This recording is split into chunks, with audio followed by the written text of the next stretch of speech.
twebwe tuje kwakira umugwi tuzokina kubera twe turi abasangwa aba nabo n'abashitsi kandi mu muco w'abarundi turazi kwakira.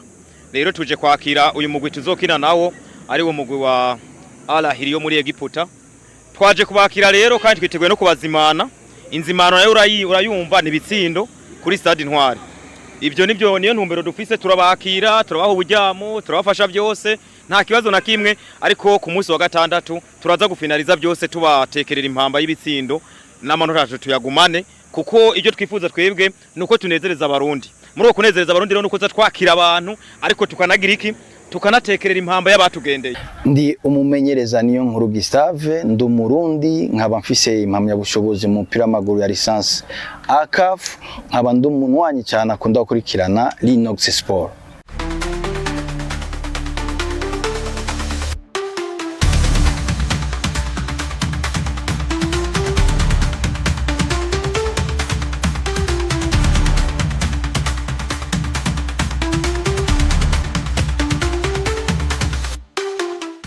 Hello bakunzi ba Linox TV, kandi baramutse nizera ko mumeze neza bivana aho mudukana muherereye, yari no kutakugura Burundi ku ngano Afrika ndetse no ku mugabani wa Burayi, no ko mudukana muragiye atandukanye igano Linox Sport nko bisanzwe. Twamaze twadushika ku kibuga novuga c'indege citiriwe Melchior Ndadaye, aho twaje kwakira umugwi uvuye mu gihugu ca Egiputa neza na neza i Cairo, ari wo novuga Al-Ahli, umwe muri equipe novuga isanzwe ifite ibikombe byinshi hano ku mugabane w'isi. Memeze Real Madrid ziri hasi cyane, una yuko baje mu rugamba runovuga rutoroshe ko bazigwa n'umugwi wa Egrenwald Fighters n'abagwanyi niwe club champion kumwaka weze novuga atakaye igikombe gikuru ciganwa Primus League. Bageze mu ituru gira kabiri, ariko kurundi ruhande novuga ndi kuwe n'umusaza no mumenyesha makuru mugenzi wanje, ariko ndakura musi cyane agira ko nidondora n'abakunzi bari Linox Sport. Ya merci sana, urakoze naye ndakuramukije. Ni Papa Utamu. Papa Utamu no musi twaje kwakira umugwi wa Al-Ahli jogura novuga numwe mu migwi nka equipe novuga wa Egrenwald Fighters, ariko abenshi bavuga ati equipe ya Al-Ahli n'ubundi je gutura amanota 3 byoroshe. Sikana niyo novuga ni kwibona kuko umwe mu bantu begereye cyane umugwi wa Egrenwald Fighters.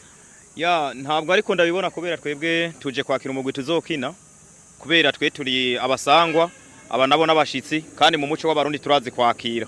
Rero tuje kwakira uyu mugwi tuzokina nawo ari wo mugwi wa Al-Ahli yo muri Egiputa. Twaje kubakira rero kandi twiteguye no kubazimana. Inzimano nayo urayumva ni bitsindo kuri Stade Intwari. Ibyo nibyo niyo ntumbero dufise, turabakira, turabaho uburyamo, turabafasha byose, nta kibazo na kimwe, ariko ku munsi wa gatandatu turaza gufinaliza byose tubatekerera impamba y'ibitsindo n'amanota tuyagumane, kuko ibyo twifuza twebwe nuko tunezereza abarundi. Muri uko kunezereza abarundi rero nuko twakira abantu, ariko tukanagira iki, tukanatekerera impamba y'abatugendeye. N'impamba ariko twaje kubagira kugira ngo tumenye abo twakira ngene bangana, tumenye n'impamba tuzobatekere ngene izo bingana. Uriko ara equipe ya Al-Ahli novuga mu myaka 6 iheze, ugiye kuraba neza ushaka gusanga ifise ibikombe begera kuri 4 vya Cup Champions League canke birenga, ko ni equipe novuga imaze kumenyera no mahiganwa. Kuno mwanya ni equipe ya Egrenwald naho novuga igicirondeza, kuko novuga ntazi niragira ku mugabane wa Afrika. Ubwo kubona izina rya Al-Ahli na bamwe mu novuga mu kubakinyi bafise novuga effective yabo buryo novuga nese na swadi buryo yubatsemo, ukara n'urugero rwa equipe ya Egrenwald Fighters, ubwo ntabwo ba vraiment office. Nibyo uvuze neza, nibyo mu mwaka uheze, ntabwo ari by'uyu mwaka. Uyu mwaka wogenda ukaraba ntabwo iratwara igikombe, apari y'ibyo nta nubwo irakina na Egrenwald ngo yitsinde, bisigura ngo tuzokina. Muri uko gukina rero bazovuga ko batsinze Egrenwald, bazovuga ko batwaye igikombe ariko bagitwaye no mwaka. Muri uyu mwaka rero ntibaradutsinda, ntituranakina, ntibazi ingufu dufise, twe ingufu zabo turazibona, turanabazi neza, tuzi urugero twababonye kuno mwaka, twarabonye ko bajegajega. Ni niyo mpamvu twifitiye icyizere cyuko tuzotsinda Al-Ahli. Hanyuma uvuze ngo Egrenwald ngo ngirikirihigisha, nibatse kirihigisha kuko hari imigwi ngaha mu Burundi myinshi mu gitaragira kuri no rwego Egrenwald iriko. Rero bivuze ngo Egrenwald bino bintu irimo irabitahura. Ni niyo mpamvu guhura na Al-Ahli twateguye byose mu nzira zose, no kuvuga mu byerekanye no mu kibuga n'inyuma y'ikibuga. Egrenwald imbere ya Al-Ahli ni equipe ziri ku rwego rumwe muno mwanya. Ntituraba iby'amateka, kuko iyo turaba amateka twogiye dufatira ku migwi yatangwe kuvuka ku isi ikaba ari ifise ibikombe byinshi, ariko si ifise ibikombe byinshi. Twogiye turaba Ubwongereza nibwo bwatanguje umupira w'amaguru, bo bari bafise mondial nyinshi cyangwa ibikombe by'isi byinshi, ariko si bo bayifise, kandi ari bo bagize iki batanguje umupira w'ikimini ziko kuba barakoze ibi muri kahise. Uyu munsi twaturi ubu it's now, ni byiza ko Egrenwald nayo igatangura ikabikora. Rero nabo bafise aho batanguriye, Egrenwald nayo ihereye kuri bo kuri Al-Ahli. Ekipe ya Al-Ahly novuga mu nkino ziheruka barasinze novuga umwe mu bakeba bafise ibihe byose ndavuga ekipe ya Zamalek. Zamalek ntabwo ari Aigle Noir. Oya ndiko mvuga kuri ekipe ya Al-Ahly baratsinze umukeba wabo novuga Zamalek hari muri Egiputa sivyo.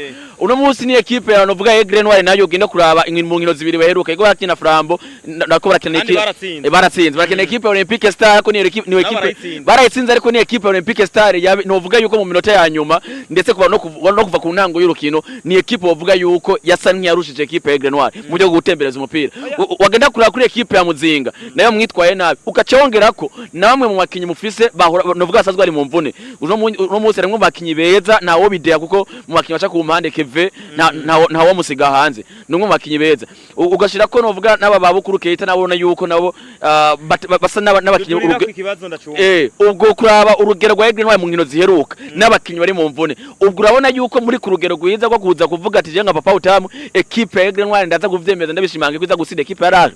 Urakoze ba Aigle Noir ifise abakinyi bangahe? Ifise abakinyi ashika kuri 30. Urakoze.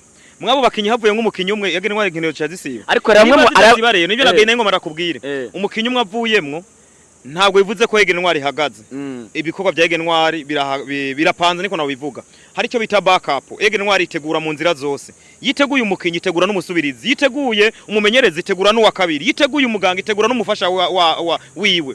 Bisigura ngo Aigle Noir kubera ibintu biri ku murongo nta kibazo na kimwe cy'umukinyi yagize ikibazo canke se cy'umukinyi yavunitse. Ikizere ni cyose ro kuri Aigle Noir. Kuri Al-Ahly kubera atsinze Zamalek mwarabonye inzira bishishijemwo harabayemwe za penalty harabayemwe amakosa menshi. Twebwe tuziyo ekipe tugiye gukina yariyo mwe ni murindira ahubwo murabiyo ekipe bita Aigle Noir mutazi bamwe kuko mwege muyivuga nta cizere muyifitiye mugiye kuyigira icizere kubera ko igiye kubaho umunezero mutari bwabone ekipe none ije gukina bose bakabari bashigikira hambavu y'ibiharuro by'umupira hambavu y'ibiharuro no by'umupira w'amaguru byo twereka imbere meta 90 ntaho za kujajinga ekipe kanaka ko turarindira kuko umucamanza imeta 90 twenda zitavuyemo ariko wagenda kuraba ku rupapuro turashobora kuvuga ati turavye ku rupapuro tukaraba ibiharuro dufatirako nova kuri stats zihari ekipe ya Aigle Noir birasa nk'iyiri hasi nivyo muri kahise kandi umupira ntibigira ba muri kahise umupira keshi baba muri kubu hanyuma ukatagetinga na kazoza twebwe ro kazoza yacu na kubu yacu biteguye neza bisigura ngo kuri Aigle Noir no mwaka dufise intumbero iyo ntumbero twayitanguranye no mwaka weze yo kurondera itike yo kuja gukina inkino zo ku mugabane wa Afrika uyu mwaka ari intumbero zirabandanya kirapanze bimeze neza ahubwo mbona nobwira abarundi bose kuza kuri Stade Intwari ku munsi wa gatandatu bakaraba umunezero bari barabuze kubera igikorwa nkakigenda avuga Stade Intwari kiba gihari ata abantu bagitangira ku munezero bahari Aigle Noir ikaba yaje kugira ngo itangure ku munezero igitangire ku munezero ku barundi it's time numwanya wo kuza barabe uwo munezero bari barabuze bawuronke hanyuma navuze ngo ibaze ko umutari bwabone ekipiza abantu bose bakayishigikira ngaha mu Burundi rero Aigle Noir Stade Intwari twiteguye kuyuzuza kubera iki dufise abantu badushigikira dufise abantu bayikunda n'ikintu cyo mu kibuga naco murazi ko dufise abatekinisiye ndavuga umumenyereza ndavuga abakinyi do AZ Aigle Noir we are ready for that fight twiteguriye kugwana nta nzira nimwe mbona Al-Ahly iza gucisha mugira ngo yoroherwe n'urukino ahubwo ibyiza gukora byose iri yuhicuye kuko no kunganya kuri Al-Ahly novuga ko baza guserebura kuko baraza kubanza guhabwa kubanza kugira ubwoba n'umufana aza kuba ari kuri stade byonyene mu kurangiza Papa Utamu mu kibuga ekipe ya Aigle Noir yariteguye bihagije inyuma novuga inyuma y'ikuvuga muvuga mu bafana bo mu Aigle Noir muriko mwitegura gute nibyo ariko ndavuga ro Jesse ndumufana kuko ndumukunzi ndiko ndavuga inyuma y'ikibuga muriko bakwategura gute abafana bamaze kugura amatike ikibuga ni full urumva ni sold out this time no kuvuga iki abantu bose baramaze kugura amatike igisigaye ahubwo nuko bazomenye ngene bazicara bibanza bazicaramwe kuko byose biri ku murongo birapanze Aigle Noir nta kintu kimwe kiri andezorode biri ku murongo abafana turizera ko stade zo bayuzuye hanyuma bazotangura kwinjira igihe cy'isaha 4 bazo ariko barinjira saa 7 bazo ariko barinjira kugira ko n'ibiciro byo kwinjira ibiciro byaraheze sirimo mvuga ibiciro kandi amatike yose yaraguzwe sirimo mvuga ibiciro it means iko it's time ahubwo ko bamenye igihe cyo kwinjira ni saa 4 kuva saa 2 stade zo biri ari burudani aruzo wari umunezero hanyuma saa 4 abantu zariko barinjira mu mutekano ntangere murazi ko ibyacu nta kajagari kabamo mu ijambo rimwe Aigle Noir yaramaze gutahukana amanota 3 hasigaye ko bavyereka abarundi ku mugaragaro oya siko mvuze mu ijambo rimwe Aigle Noir iriteguye gukina na Al-Ahly hanyuma Al-Ahly ikizere dufise kuri Aigle Noir n'ugutsinda muri make tuzobona urukino rw'ishobora gukora ibitangaza ikanganya ariko ishobora no gukora ibindi ibitangaza birenze igatsinda Aigle Noir, ariko ikizere gihari coco bivanye nuko ngene abakinyi biteguye, bivanye nuko uburongozi bwa Aigle Noir bwapanze runo rukino rwaruteguye 100% je suis sûr certain abakinyi bazitanga bazotsinda kuko nico bita prime yongerejwe gusumba ko yari isanzwe itanga. Tugushimire cyane. Ya murakoze cyane, ariko gusambira abarundi isayimiko batangura bakabona iby'iwabo ko bakwiye kubiha agaciro. Ntabwo rukuvuga ngo ni Intersari yasohotse ngo tuye kwishigikira. Yaba Intersari yasohotse yaba Frambo yaba Musongati tuyishigikire kuko ni represent igihugu, ni patrimoine y'igihugu n'ubutunzi bw'igihugu, ni kugira ngo tugiriki twerekane image y'igihugu. Itimini zikorero it's time. Mwabonye ko nk'iyo equipe ya Al Ahly ambassadeur wa Egypt ni wari ngaha kuyakira.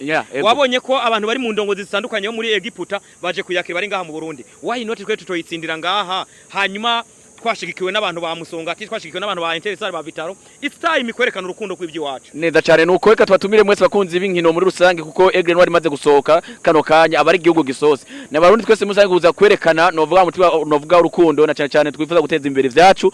Nibaze ko ku munsi wa gatandatu tuzoba duhari igesaza 2 stade izoba yatangwe kugura imiryango kugira ngo dushobore kwinjira twitegure ku novuga gushigikira umugwi wacu Aigle Noir Fighters turi kwe twese birashoboka. Ndabatumire kandi kubandanya mukanda ku subscribe novuga muna sharing kugira ngo bino biganiro mushobore gufata ya mbere kubironka umwanya kubana bwati ndabakunda cyane hasta la vista.